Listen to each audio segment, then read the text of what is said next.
Coming up on Fulton Today, what new county voters need to know about registering for the March special election and presidential primary. And the Fulton District Attorney reveals disturbing stats about just how bad the heroin problem is in certain areas of the county. Fulton Today starts right now.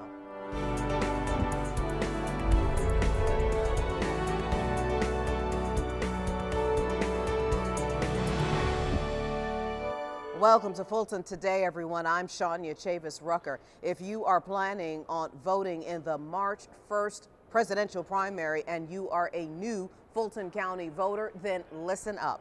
You are running out of time to register to vote. FGTV's Priscilla Ortega will be following our election 2016 coverage, and she joins us now with this story. Priscilla?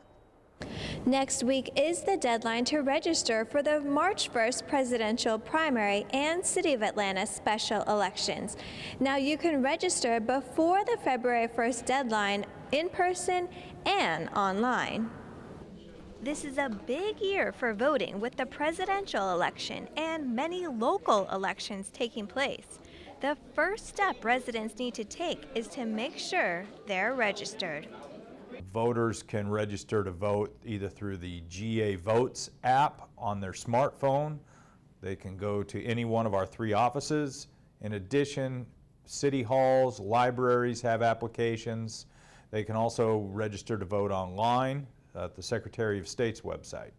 Registration and Elections Director Richard Barron says voters will notice something different this year. We are prepared for this year. The biggest change that you will see is that we are expanding early voting to 24 locations for the presidential preference primary.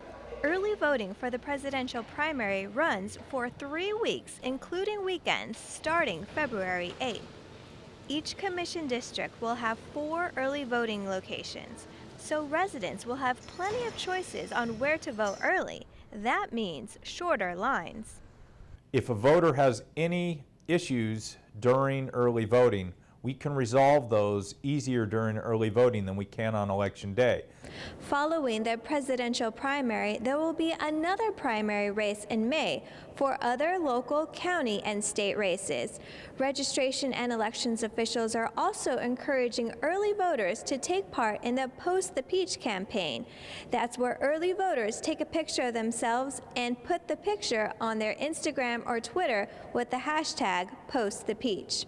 Reporting for FGTV, I'm Priscilla Ortega. Thank you very much, Priscilla. Now, if you would like more information about the registration process, you can go to the elections website at fultonelections.com or call 404-730-7072. Now, the 2016 election could be impacted by what happens during this legislative session at the Capitol. All members will report to the floor of the House. The clerk will ring the bell. The opening session included musical performances and a tribute to Clayton State University. While the first day was filled with tributes and honors, there are lots of major issues on the agenda of the session. Changes to the county's budget calendar and greater protection for property owners will be discussed, and the issue involving South Fulton cityhood and annexation could also be decided this session.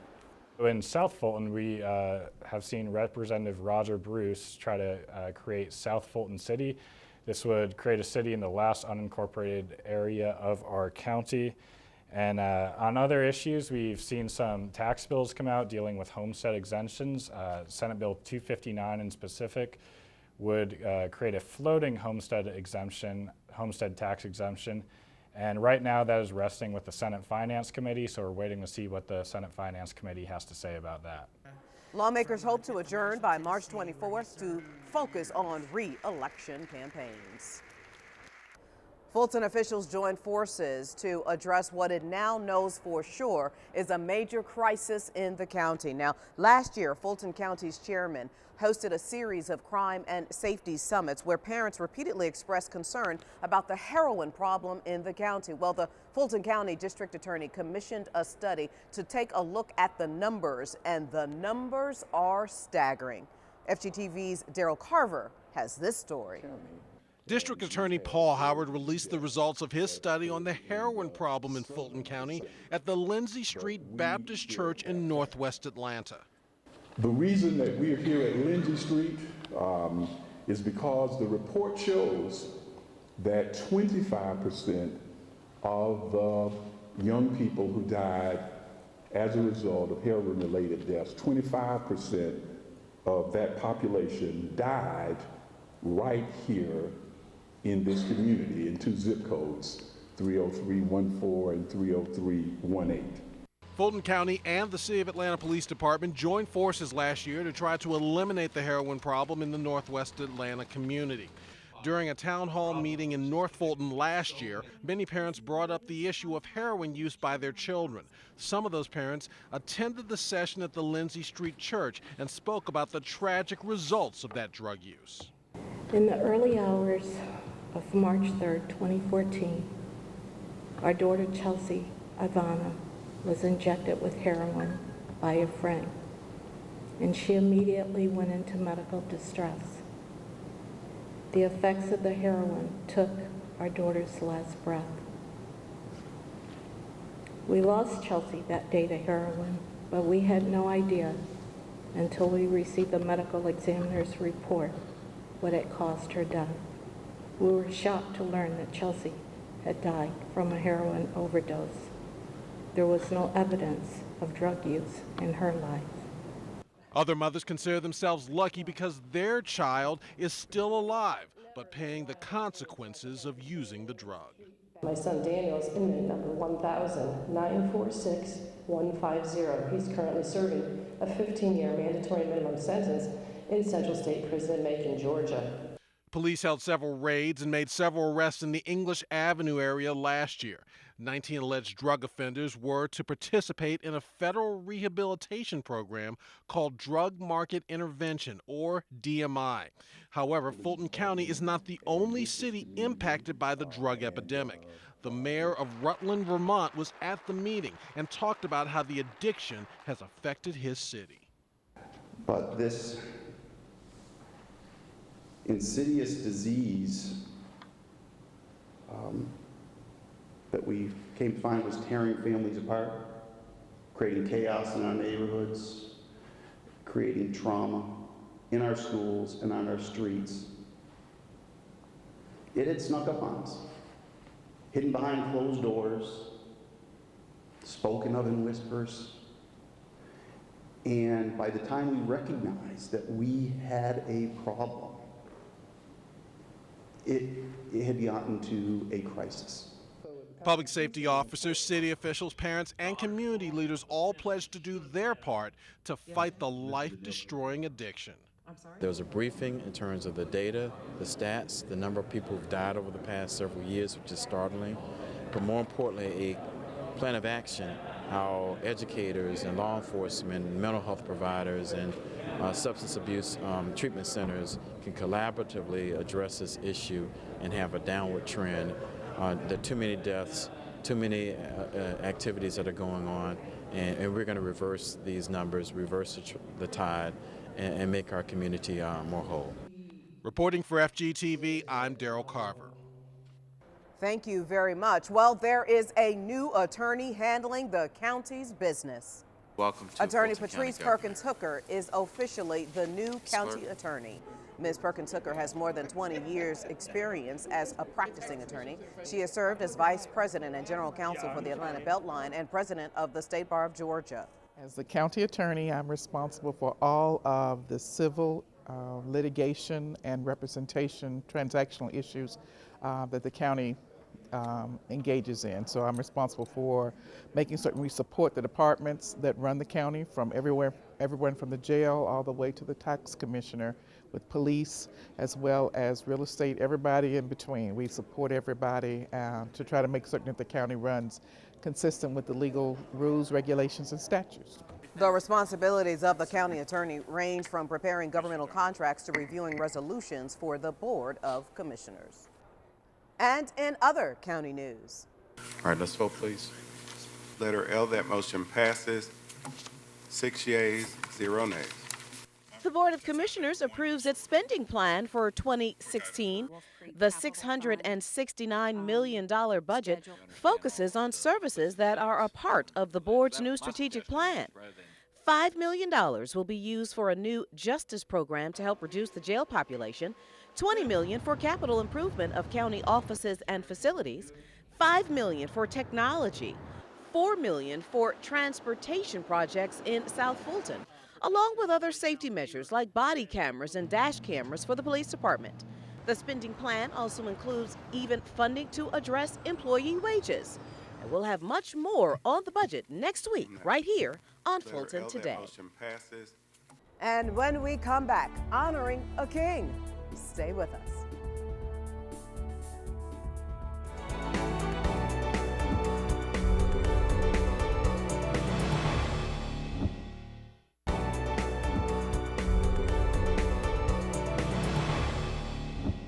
Fulton commissioners honor the legacy of Dr. Martin Luther King and bring healthcare options directly to one community. Here's this week's District by District coverage. We begin with Chairman John Eves as he serves as the keynote speaker during the 10th annual Martin Luther King Jr. Day celebration in Sandy Springs. The at-large commissioner gave his remarks in the council chambers. Martin Luther King was a courageous person, along with many hundreds and thousands of people 40, 50 years ago, but we need to demonstrate courage today. There still are some areas of progress that are needed. There's still acts of discrimination. There's still inequality in terms of income and over-incarceration of African Americans in the criminal justice system. So there's still a lot of work to be done. During the program, city officials also handed out their humanitarian award. And to be able to recognize some of our community leaders over the course of the past 10 years with the humanitarian awards, and today recognizing Ms. Tilly O'Neill it's just a very special day, and it's sort of that time that gives us the opportunity to sort of take pause and reflect and do the types of things that Chairman Eves has sort of indicated in his remarks. The city has been honoring the civil rights icon on the holiday for the last decade. The holiday was made official in Georgia in 1983. District 4 Commissioner Joan Garner hosts her first health forum of the year. The commissioner and county health professionals provided information of vital preventative health measures. Participants also heard about the new strategy to end AIDS in the county. We want to make sure that our citizens are healthy, that they have access to information. We had our health department that provided information. We had Dr. Thompson and Dr. DeLeo come in and talk about the strategy for Fulton County to end AIDS and HIV. Participants also learned about the opportunities to enroll in the health insurance marketplace before the end of the month deadline.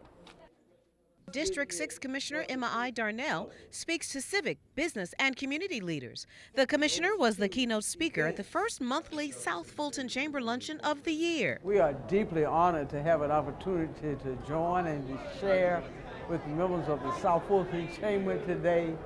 It is extremely important that we continue our work together to build a strong, healthy community where everyone has an opportunity to a good job and to a successful business. And most of our members either do business or live near or in District 6, so it's like extremely important to them to have an opportunity to hear from their commissioner one-on-one and to find out what's going on in the district and what they can be looking for throughout 2016. Each month, the South Fulton Chamber invites a community or business leader to speak to its membership. The Chamber's mission is to create synergy for business development and expansion by attracting, retaining, and advancing business interests of South Fulton.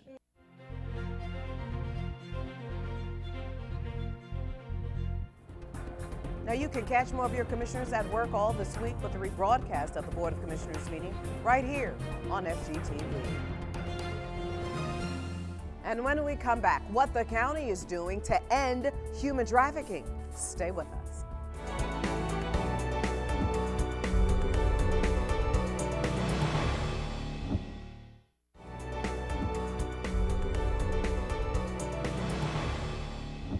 Fulton County is taking the lead on tackling the issue of human trafficking in the county, and it has some partners to help it with its goal. FGTV's Felicia Church has the story.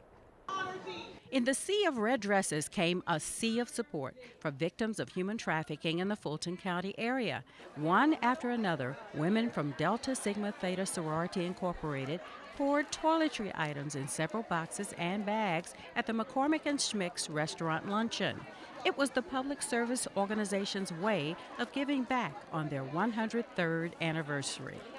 As a part of our Founders Day, our organization was founded and committed to public service, so this is only fitting that we support an organization here in the community, and we chose Youth Spark because our organization has a focus on human trafficking.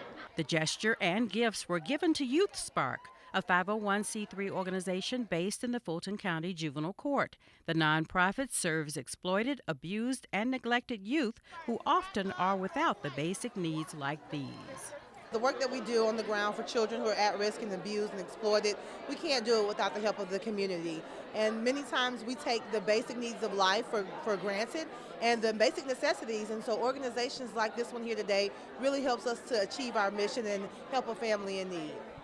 The donation from the women was a way to officially kick off Human Trafficking Awareness Month and a way for women to support other women in need.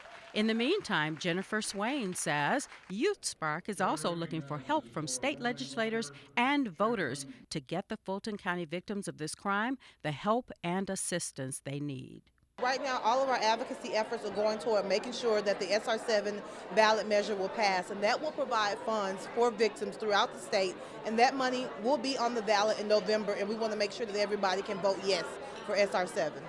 In downtown Atlanta, I'm Felicia Church for FGTV. This month, health officials are also focusing on cervical cancer. Cervical cancer used to be the leading cause of cancer deaths, but doctors say pap smear exams are helping to save lives. According to the American Cancer Society, cervical cancer can often be found early and sometimes even prevented entirely by having regular screenings. The Cancer Society says if detected early, cervical cancer is one of the most successful treatable cancers. Fulton County Health and Wellness Women's Health Program offered pap test screenings to women beginning at the age of 21. We encourage women to come in and receive their pap tests as early as possible so that if they do have any type of precancerous cells, they can be detected and treated at its earliest stage.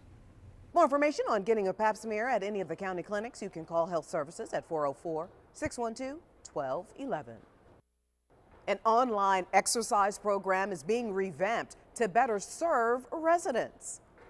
Starting February 1st, Cooperative Extension's Walk Georgia fitness program will be more interactive. The program was only offered during a 12-week session, but a $1 million grant from the Coca-Cola Foundation has allowed for the program to be available anytime. Walk Georgia is a way to track your physical activity and take a virtual tour through Georgia. So if you are gardening, that's going to equate to so many miles through Georgia, and you'll learn about the different towns in Georgia by participating with the virtual tour. Participants will still be able to use the website to track their physical activity, but now they can link their progress to other social media accounts. Walk Georgia has helped over 40,000 Georgia residents. For more information, go to walkgeorgia.org. And still to come, a look at what could be future WNBA and NBA players. Stay with us.